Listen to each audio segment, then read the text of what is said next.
All right, recording in progress, it says. Hello out there to the world. It's good to see you. Aloha. You guys are in on a special treat for me today. I don't know if it's a special treat for y'all, but I get my my best friend. I get my buddy, my homeboy from high school. And the craziest thing is we haven't talked in forever. So y'all are getting to see the live reunion. Right. You look good, buddy. Thanks, man. You too. This is Steve Sosebee.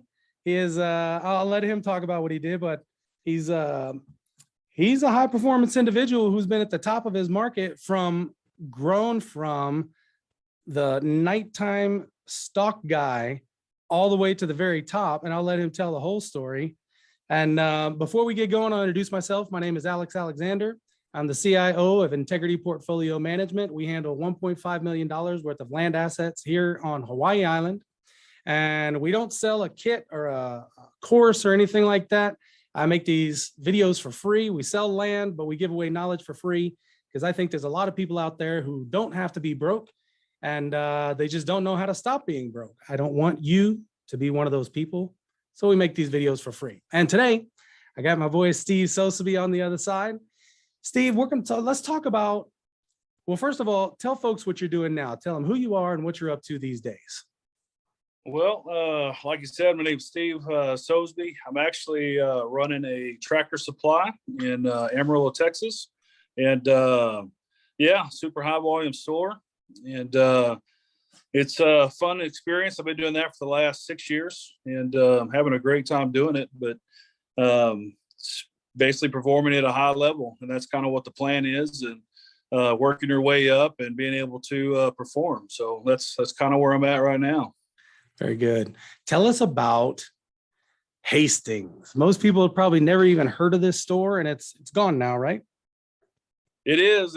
I think somebody brought a small tidbit back in I think Topeka, Kansas. But yeah, it was a company that was founded probably 50 years ago, and I started in 1994, which back right out of high school. Yeah, and started with them, and like you said, started as an overnight stalker and kind of worked my way up to member, interim management positions, moved around a little bit with the company and became an assistant manager, a store manager for a couple of stores.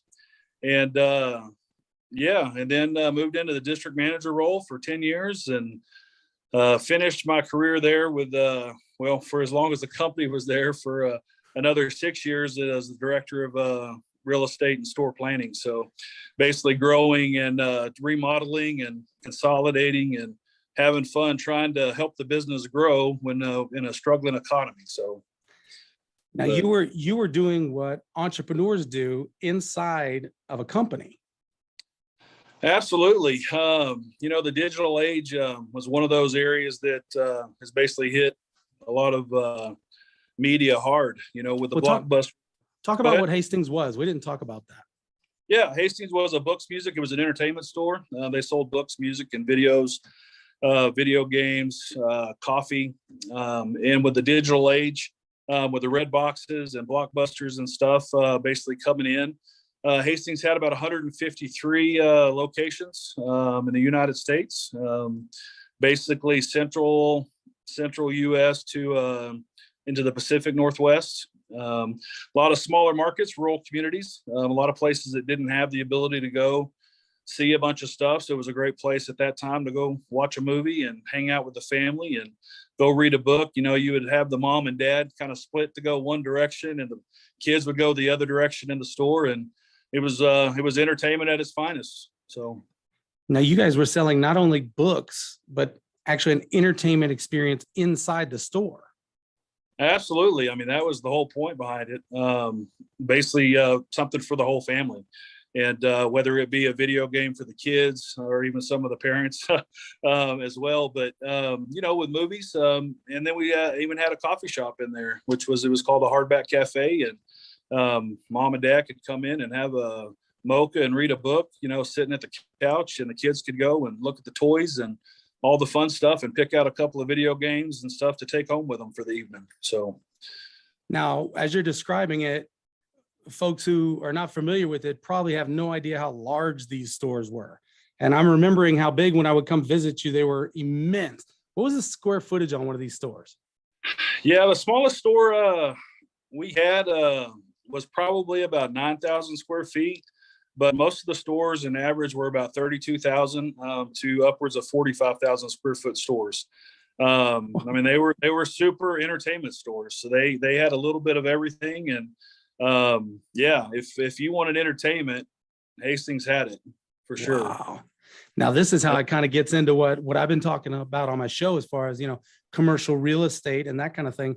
Now you were the buyer. We talk about, as entrepreneurs trying to tie up a piece of land and lease it out to somebody or find a long-term tenant, find an anchor tenant. You were the buyer for an anchor tenant of 40,000 square feet.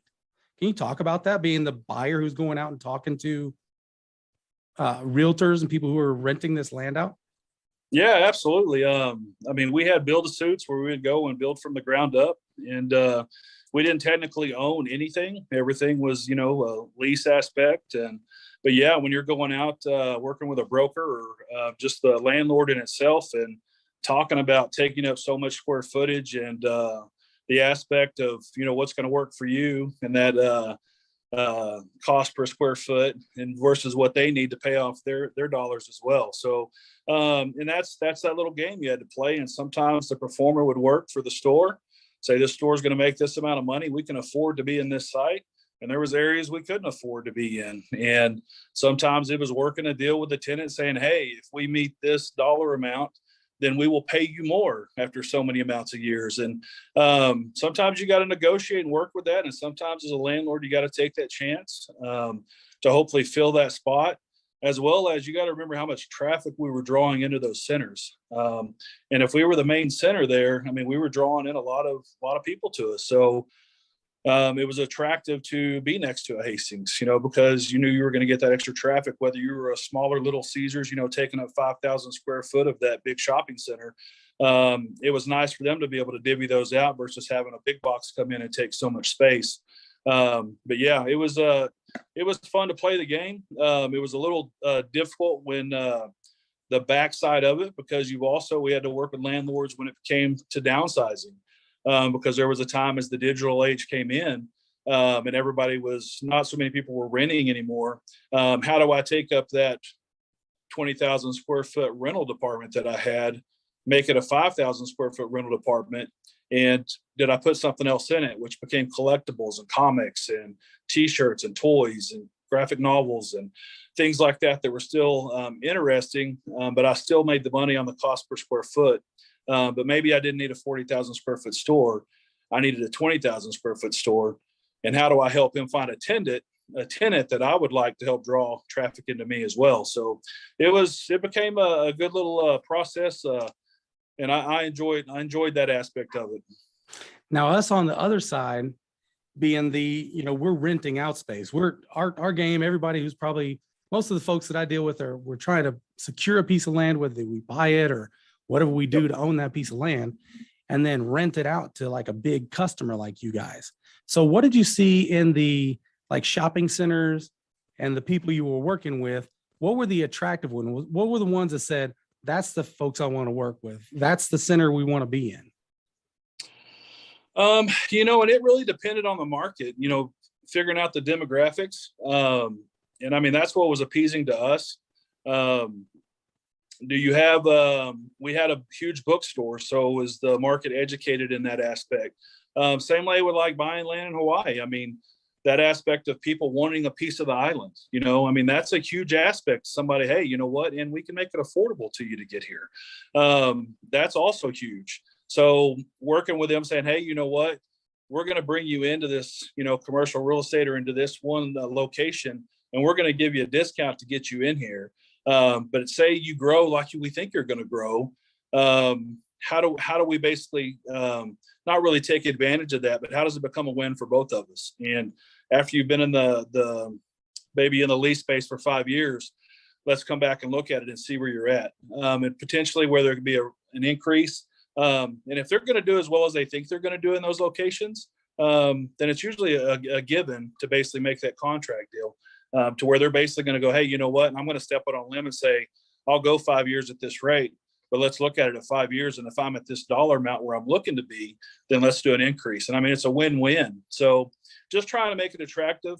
You didn't really want to move into somewhere that, I'm not going to say a low end shopping center, but sometimes you have those. And how do you make that center better, more attractive to people? Sometimes it's just a paint job and cleaning it up. But what tenants do you have? If you have tenants that aren't really bringing people in, that's not a good idea. I mean, how many, not going to just knock on nail salons, but how many nail salons can you have in a shopping center that would attract people? Now they're going to have their everyday customers, but you want something that's going to bring something in all the time, weekly, monthly, something that's basically going to be traffic to the center, because once they're in the center, you got them, and then it's just, how are you going to be able to bring them in to help you out? So. Yeah. With a big center like that, they just park one time. Right. Absolutely. They park and shop. Yep. Yeah. So you just gotta, so it seems like I've been paying a big attention to retail centers around here, and just how the shops are grouped together, and how a center, you can have like an upscale center, and you'll put in like a lower end product in that center, like a lower end store, and it brings down everything really quickly. Like you can notice it. It just be even the traffic in like the cars in the parking lot. All of a sudden the quality goes down dramatically from even just one store. Absolutely. And you're looking for diversity. I mean, diversification of a center is huge. I mean, maybe you do have a wing stop, or, one of those areas to where that's going to bring some people in weekly. Maybe you have another diner, but you don't want it to be the same. So it's going to be something a little different. So looking for that diversity, bringing in tenants that aren't all the same. I mean, we did great next to Best Buys, which was kind of funny. Our old president used to say, they sell the razors and we sell the blades. So, I mean, That's right. That's that you win, from being next to some of those people that have either the same customer but don't sell exactly the same materials. So I mean, they just kind of like that. It just depends on really the market, and can you bring something that's new and exciting, that's different to that center, versus what somewhere else is in the city, or something that's doing really great, and you've got somebody that wants to open another center, or something 15 miles away, that might be a second location, that they're doing well. So definitely that's very important with that diversity. Making sure that you don't have the same shops in the same center is huge. Yeah. I remember you told me one time, I may be giving away a little bit of the secret sauce, but you said you would look in between Walmarts and Walgreens, right? Was it something like that? Well, yeah. And what you're looking for is traffic count. And you want to see where people are traveling to. The worst thing you could do is be on the outskirts of a Walmart, because they're not coming to you. They're going to stop at Walmart before they get to you, because they got to go to Walmart anyways. But you want to give them a convenience aspect of being there. And that's where digital age really hurt convenience when it came to the entertainment market, because convenience of pushing a button on your remote control versus driving in and having that shopping experience, it really took it away from people. Hey, kids, I want this new video game, Dad. Click, there you go. Versus having to go and shop around, which, I mean, I still miss the aspect of it. Books, people talk about, having a book in their hand and opening up. I know you were on one of your blogs earlier, you were talking about that, your podcast. So, you like books, and there's something about that old book in your hand, and reading it and flipping the pages, and, it's not the same coming off of, basically a digital, reading it in your hand. So there's something that's missed there in that aspect. And I think that our customers out there really valued Hastings for that. And they definitely missed that aspect of it too. So, yeah. What do you see happening in retail now that it's gotten, it got super convenient? We can do it in our house. Then we had pandemic, and then we were forced to do it in our house, and it got real convenient, real easy. Everybody got used to it. But now everybody's sick of being in their house and they want to go out. But all the shops are, I'm saying all the shops, a lot of shops are closed because you went to your house and you bought it from home, so they couldn't afford to stay open. But it seems like people want to go out still. What are people going to go out and buy and go out and do? Are you seeing anything? I think they've definitely changed their shopping trends. Because it's, the convenience aspect of it, like I was talking about, even with the digital age and how the entertainment business had switched to that. I think that's in everything. It's more convenient to order online at Walmart and sit in your car and have somebody bring it out to you. But I still think brick and mortar is what you'd like to call them. I think that brick and mortar aspect is still there. It's still alive and well. We're a great example of it at Tractor Supply. We're a publicly traded company, so I can't give it the details and stuff, but the customer is still out there and the customer still wants to come inside and they're still going to shop. They love the aspect of perusing through the items. But I think the big box, growth, I think is hurt from that. Just for the simple fact that they had to have that traffic coming in. And without that, they're struggling, and they were already struggling before. And I think the pandemic kind of put the nail in the coffin aspect of it. But I think the ones that suffered the most are the mom and pops out there that, they couldn't afford to have their employees there. They couldn't afford the food costs. And then we had food cost problems because they couldn't produce enough, or they were overproducing, our farmers out there. So, but then nobody was buying in the restaurants because they didn't need it for our customers. So they didn't have customers. So, I think it'll grow back. I think there's definitely a growth there. And like you said, I think we're resilient in that aspect to where we want to get out. We're not homebodies. We're not basically made that way. We want to get out and be around other people. And that's one of my notes here, that's kind of helped me with my success is just surround yourself with great people. And the only way to do that is to be out and about with great people and to meet them and interact. And I think that's part of it too. Just conversations with my customers, getting out and having a conversation with them in a neighborly kind of aspect. They've missed that. Some of them not so much to where they've even got away from it, because there were some of us, Tractor Supply, we were open throughout the whole pandemic. We didn't have any issues with any of that. We gained some business because people were didn't understand what we carried in products. So it became a win for us just from pet food. People didn't know we carried pet food. We were a tractor store to them. So there were lots of those calls. And then when that product line was cut short, say in a Walmart or some of those other grocery stores, we became the go-to to get a lot of that stuff, and basically opened eyes to some of our newer customers now that shop us now that didn't know that we carried those items. So I think on the flip side, I think people are ready to get outdoors.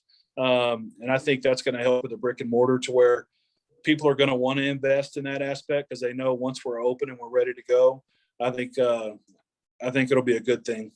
Yeah. Now how many employees do you have now?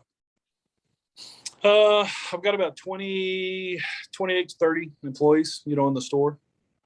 And so what would you say is because usually I haven't worked in a structure with a whole bunch of employees and stuff in a long time. You got, you're the store manager. And then you've Correct. Probably got like a top level that you mainly work with, and then they mainly work with the rest, I'm guessing, right? Yeah. Tractor supplies are kind of in a smaller structure aspect. Most stores, are going to average 8 to 12 employees. That's including with the store management. The store managers, some larger volume stores have two assistants, and then they've got a couple of management team underneath that. And then the rest are team members. And when I tell you, Tractor Supply, it was tough. I was with Hastings for 24 years, and basically started in '94, and it ended in 2016 when the last store closed. And I was in a situation of what's next. I'd always been successful in everything that I'd done in that aspect of moving up in the company. And now I'm basically going to be just a guy trying to go find a job. And you don't know me except for what's on my resume. And how do you have that conversation, the confidence to basically speak your mind, to be able to speak up and be confident in what you've, set forth? I always talk about a circle of influence, and you can only control what you can control. And you can control a lot of things, and you can control basically what job you want to work. If you want to be an entrepreneur and grow, you can do that as well. You can do anything you want to. And that was difficult, but Hastings had a lot of great values, and Tractor Supply basically was the same aspect. And I had a couple of buddies that had worked for Tractor Supply as district managers, and they said, "Hey, they've got great values," and that's the first thing that came out of their mouth. And Really? That's great. That's something we're always looking for with a company, especially a large corporation with over 2,000 stores. It's something that you're always looking at, and it's got that kind of mom and pop feel in a large corporation. And they treat their employees like, I mean, they hung the moon. I mean, they are all about team and taking care of us. So it's been a great experience, even though we've been having to go through the rush of traffic and the pandemic aspect. It's been a win for the business, but it's been very stressful for team. Yeah. Yeah. How do you think they keep those values? Because I've been talking to a lot of businesses that they kind of like they outgrow their values like almost right away. The founders cast a vision. Yep. When we have like 3 or 5 or 10 people, everybody's about the values and the company and the mission, and then it kind of goes, it blows up, but then the values kind of go out the window immediately. Have you seen anything like that? And how do you folks kind of keep your values strong? Yeah, no, that's a great point. I mean, there's a lot of times you'll see with companies, you'll see the mission statements on the wall or their values, and then you ask somebody about them, they're like, I'm not really sure. Before Tractor Supply does anything, when they send out any communication, it's attached to a value, and whether it be communication, integrity, ethics, basically the change, basically embracing it, understanding it. Everything that they do, they talk about it. And I mean, this goes from back. It's funny. We had our leadership meeting in Nashville this year, and we basically, when we were there, they brought back a president or a CEO from basically 30 years ago, and he was there and he spoke to us. And I mean, it was crazy.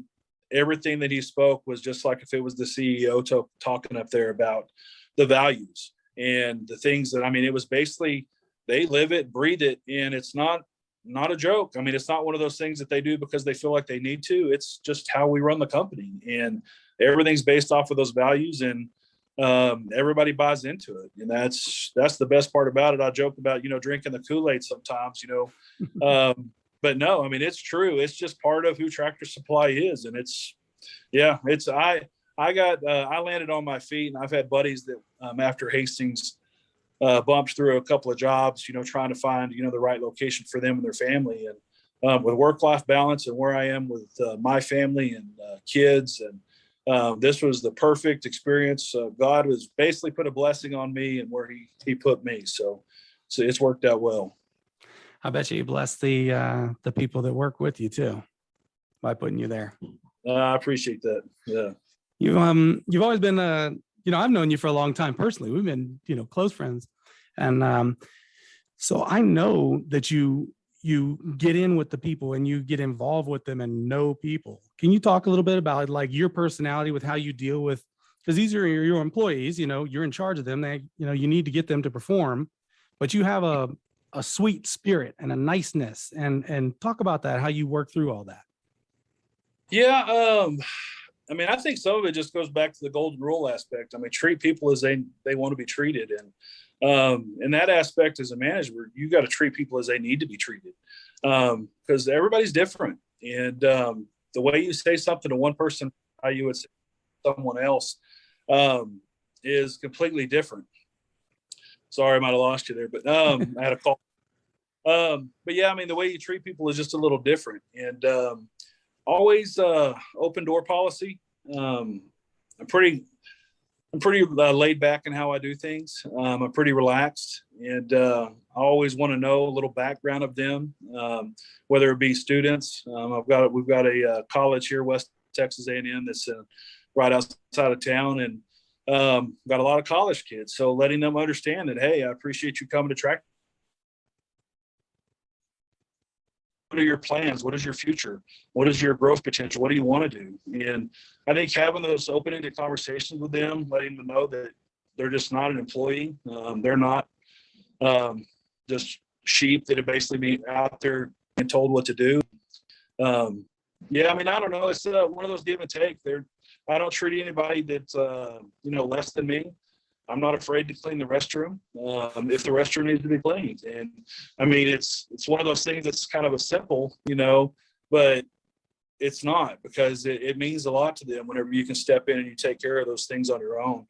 They realize that I shouldn't be cleaning the restroom or having to clean the restroom, but in the same thought process, I'm not above it. And especially if it's taking care of my customers. And I think you earn a lot of respect that way. I think they listen to you. I've kind of always been, I've known you for a long time, kind of one of those just kind of natural, I guess, have a way with words and how to talk to people and communicate. And yeah, it's I've always had good teams around me, people that have always been willing to do what I ask them to do. And yeah, but I treat them as equals. I mean, they know that what position I'm in, but they've always looked at me as, they've always looked at me in that leadership role, but they realize that I would bend over backwards for them in a heartbeat if I needed to. So. Yeah, for sure. I know that I know that has a lot of weight with the people, because I've always felt it. Like that's why I was saying you have a nice, a sweet kind of personality, and I had that, a part of my personality is like that I had to get rid of and kind of like ignore, and you seem to have been able to keep it and stay like, so I keep using the word sweet, but I mean it like it's pleasant. It's calm and pleasant, and it's just so enjoyable. And I was like, man, how are you going to be like that and be a manager and no, you got to be here when you got to be here, and you got to do what I say to do, and all that kind of thing. And it sounds like you found a way to just make it work so nice. Yeah, I think expectations. I mean, it's just like with kids or anybody. I mean, we have expectations that we expect in our daily lives and how we hold ourselves up to it. I know you talked about a little bit on your podcast of reiteration and doing things over again. And that's how you are, building that character. And they see that in you. And you can have the guy that says, you're going to do what I tell you to because I'm the boss. Or you can say, hey, if you could go knock this out, I'd appreciate it. Versus saying, go do it because I told you to. Now, there's a fine line between that, because me asking them to do it is me basically telling them to do it because I've asked them to get it knocked out. But I think you build that rapport with them to where I'm not going to have to yell at you to do it. Because there is that fine line to where if I have to ask you to do something over and over again, then I'll ask somebody else to do it.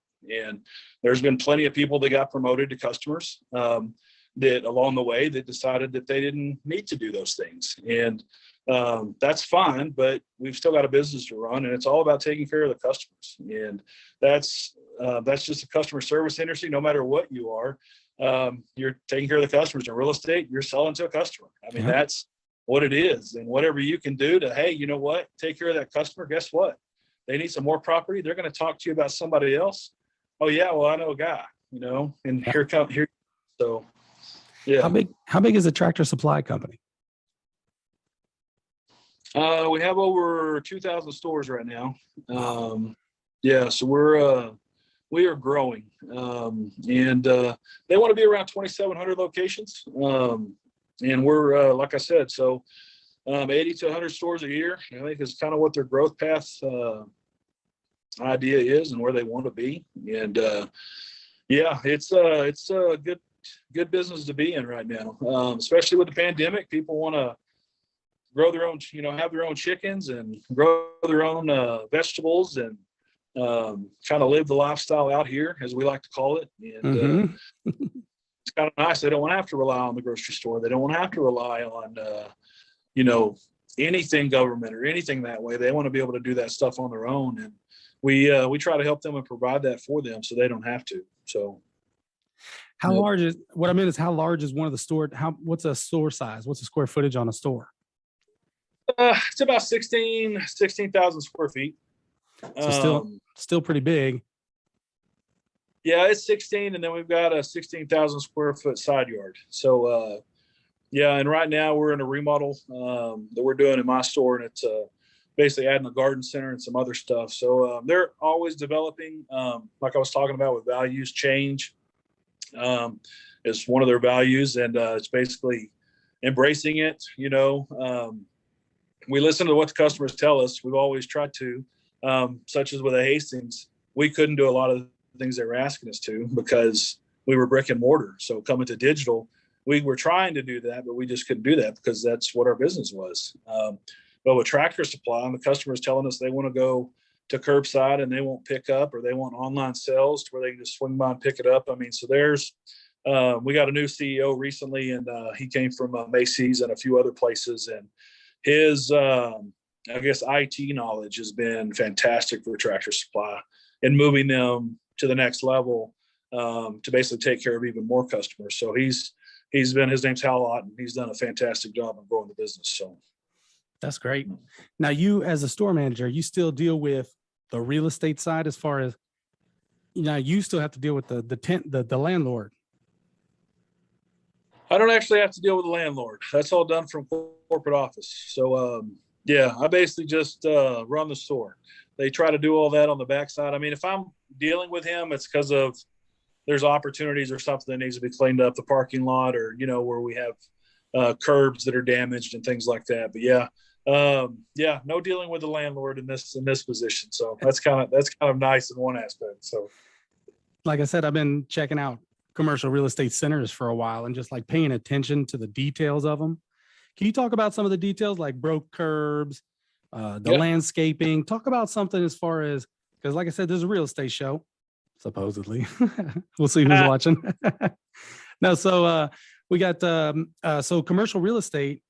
A lot of that, I think, gets kind of glossed over and not paid attention to, the like curbs and can you talk about some of those details that are important in commercial?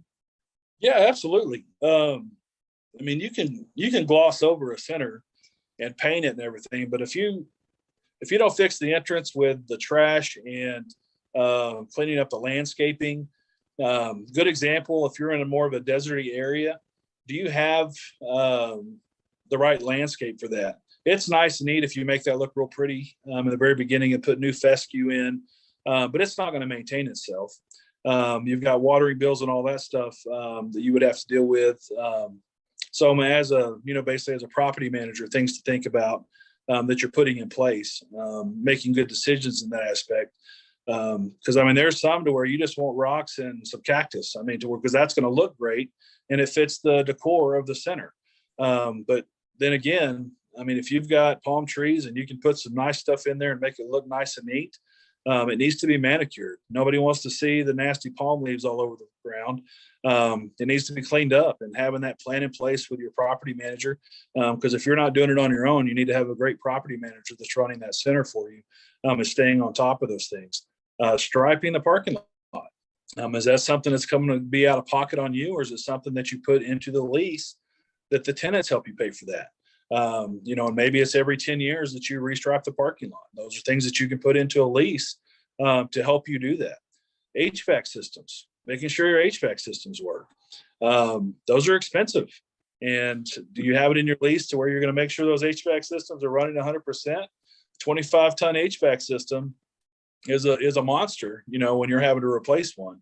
Do you split costs, or do you basically put all new stuff in the very beginning every time you sign somebody over, if it's a 10-year or 15-year lease? So, I mean, there's a lot of things you look at there, especially when you're taking over a building, but cleaning it up to get a tenant, they're asking all those questions, how is the HVAC and where are we at on that?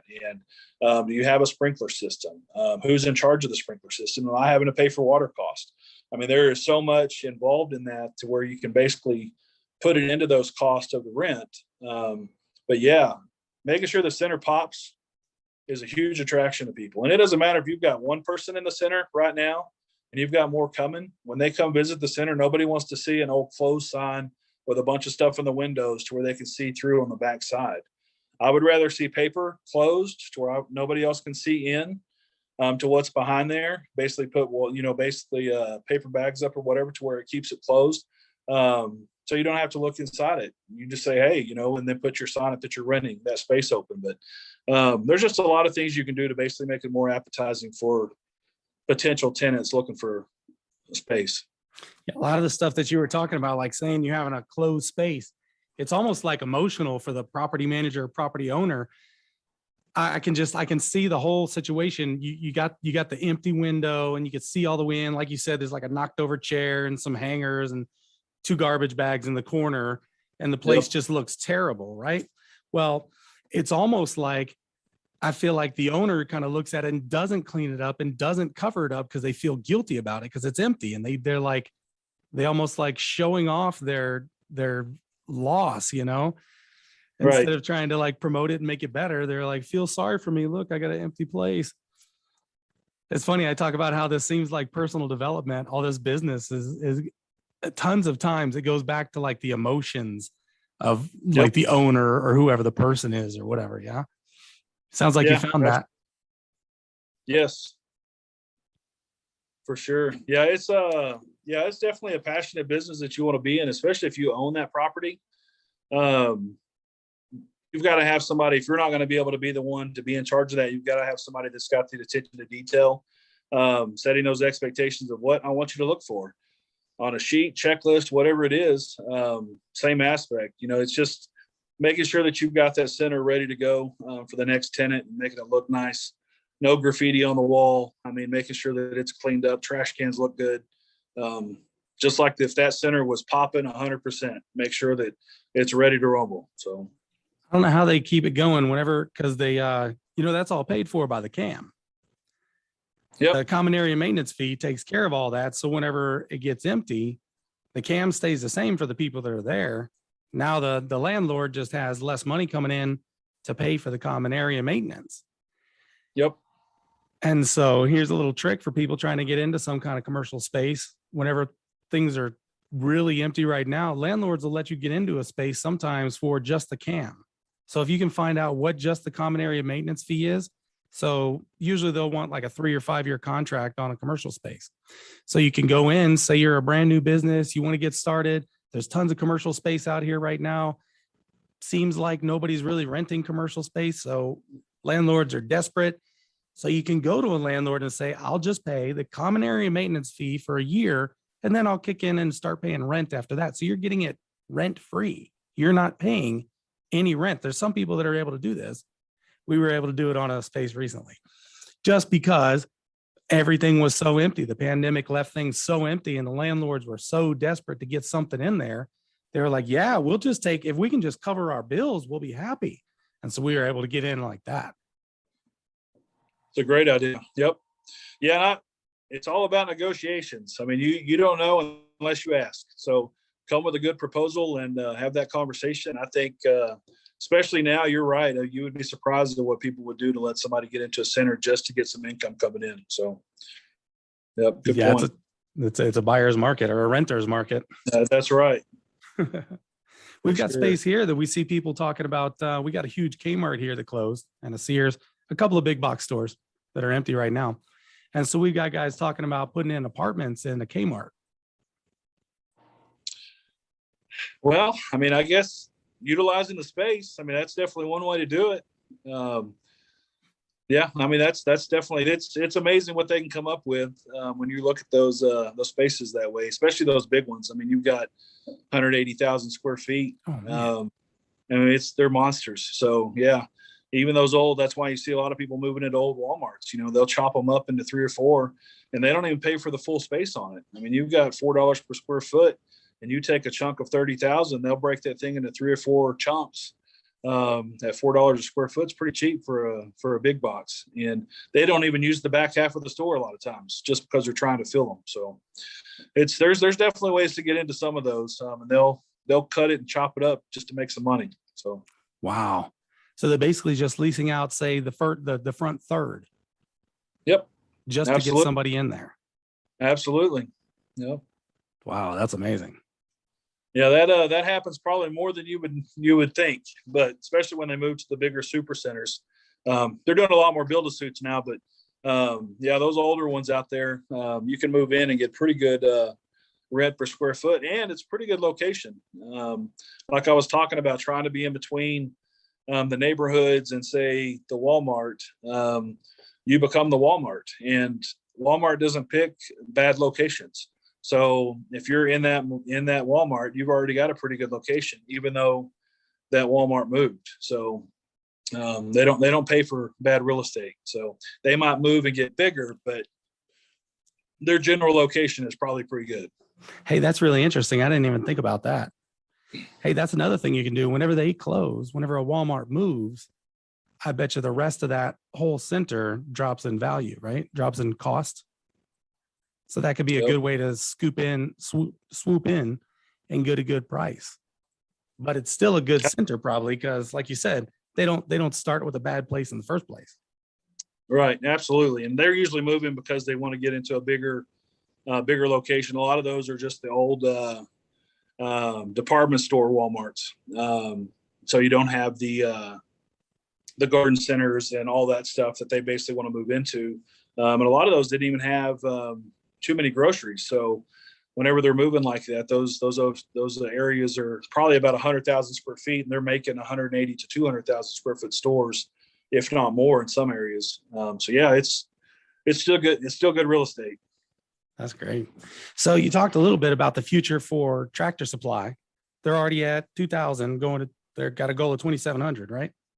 Yep, we're growing. So what does that mean for you? What's the future for you in Tractor Supply? Well, the future is kind of the whatever you want to do. I mean, there's growth potential, just like with Hastings and moving your way up. There's potential to move up into the DM role or into the basically the regional VP role, which is what they have above that. So, yeah, we've looked into it and had conversations, and that's potential. That'll be the next move, is moving into a DM role. But yeah, right now, I'm in a pretty good spot where I'm at. But if the opportunity comes along, I would be interested in that as well. So yeah, I'm always looking them up. So would you get to stay there in Amarillo? That's potential. Because yeah, I mean the kids are young, so we kind of like where they are. I love being home in the afternoon and evening to watch baseball and football games. So it's my schedule right now is pretty good, pretty prime. Yeah, I remember you had a big time travel schedule, which is huge. Once you get into your districts and your regions, you got to go be there, right? Absolutely, yeah. It's my wife called me her weekend husband because I'd leave on a Monday and come back on a Friday, and it's nice to be home. And work-life balance is huge, and as you get older in life, you really feel that aspect of it, to where you work, and yeah, it's nice to have that work-life balance, spending time with the kids and the family in the evening time, and with the practices. And so yeah, I mean, you only get to do it once, so it's enjoy it while they're at that age and spend that, because I got plenty of time to work. I'm still fairly young, but yeah, we keep saying that. Yeah, I know. I keep moving the finish line further away so I stay young. Whenever people are like, "Yeah, you're getting old," I'm like, "Well, I'm going to live to 150." So there you go. It's all relative. whatever it takes. Yeah, power of positive thinking. That's right. So what are some of the things you've done over the years, because you've been able to be, like we were talking about, at the top of your field, just from starting out as a night stalker and moving up? It doesn't sound like it when we talk about it now, but even just moving up as quick as you did all the time, and not going to college and still moving into executive roles, still being in charge. And you were being considered, if I remember right, you were being considered for even higher roles at Hastings, correct? Yeah. And I mean, senior director of store planning was in the top 6, 7 of the company. And so, yeah, I mean, that was a big role, and there's always opportunity. Put the work in, never stop learning. I mean, I don't care how smart you think you are. Always pay attention, always listen, always keep learning. One of my old peers said, some of the best ideas are somebody else's. So, I mean, you got to take those and grasp them and learn from them. And you're going to make mistakes on your own that you're going to learn from. But I mean, if you can grab that from someone else that's already made that error or mistake or has learned from it, I mean, absolutely. Why not read about it and learn from it? Whether you're watching somebody on here like you're talking about, things that you can learn. Yeah, so that's huge. Never stop learning. Don't dwell on the past. You know what? The past was yesterday. So change your mindset. You're going to get up out of the bed just like you did the day before. But you know what? choose your attitude, choose that thought process of how this day is going to go. Cause you can't fix yesterday. You can only fix the day ahead of you. So, and there's been plenty of times in my career to where I was kind of let down or had that feeling of, well, I guess I'm not good enough for that role, or I'm not good enough to do that. Well, how do you change that mindset as in, so what do I need to do to be better? Trying to come and do self-reflection sometimes. It's hard to look in the mirror sometimes. And actually, I think you talked about that a couple of podcasts ago. Basically, how do you see yourself and actually ask those questions? And sometimes they're hard questions, and they're you don't like the answers to the questions that you're throwing at you, and write them down and then go, okay, well, let me look at it and see where I need to focus and how do I fix this and how do I move forward and change that mindset. You were talking about trying to be a little soft in some areas, and you had to stop it. You're like, you know what, in order for me to move forward, I can't do that anymore. And those are things you have to do to be successful. And everybody's different in how they manage through those things. But yeah, so always asking yourself the tough question. Like I said before, control what you can control. There's so much stuff going on, whether it's in the world or management that's above you or where you are, but you can control you. You can control the things that you do, your attitude, your mindset, your education. I mean, those are things that you can control. You have control of yourself, whether it be faith and how you handle that aspect, to basically work-related items. And yeah, control what you can control. I have people that complain about things all the time, and I was like, circle of influence, man. Here's your circle, and here you are. Let's focus on this right here. You can't do anything with all this. Let's focus on this one area here. Be great at it. And guess what? Your influence is going to hit other people. And then your influence is going to hit other people. Next thing you know, your circle of influence is larger. And I think it's just a different mindset, because people try to do, you see it on social media all the time. People try to solve other people's problems. Well, circle of influence, it's great to be that ambassador and to try to help them, but you can't solve all their problems for them. So control what you control, and with that, maybe you can influence them into positive thinking or in the things that are going to make them better. And the other thing I already said was work-life balance, man. It's huge. From before I had kids to now having kids, it was always work-life balance. It hurt me to hear my wife say I was her weekend husband. It was funny because I was never home, but I was like career. But first 10 years of my marriage, yeah, it was a little stressful because I was never home, and she was frustrated by that. And that was her way of telling me that you're never here for me. You're never there, and you're always working. And even when I was home on the weekends, it was work. I had my laptop out, or I think my BlackBerry probably at the time, or whatever it was, constantly working. And so, yeah, you got to be able to pull yourself away and enjoy family. Take your wife out to dinner, even without the kids, spend those time with them. And sometimes you got to say no at work. Your boss calls, says, hey, I need you to go do this. Hey, I would, but you know what? I've got this prior engagement already set up, and that's just how it's going to work. And you've got to be able to stand up and do that, because there were times that I would be like, yes, sir, and no questions asked. And I would just let the family deal with it. And yeah, work-life balance is huge. And Tractor Supply, even Hastings was great at it, but Tractor Supply is really big into that aspect. They want you to take care of your family because they want to treat you like family. And that's part of their value aspect as well. So yeah, I think that's pretty much it, man, for me, as far as how I do things. Treat people as you want to be treated. Try to influence people as much as you can. Just focus on you. And a lot of that, the more work you put on yourself, you would be surprised how that goes and how that glows into other people. That whole let your light shine, it's amazing how that works and how that envelops into other people. So, Man, who would have thought two old boys from the oil field in Midland, Texas would become somewhat enlightened one day? Yes, sir.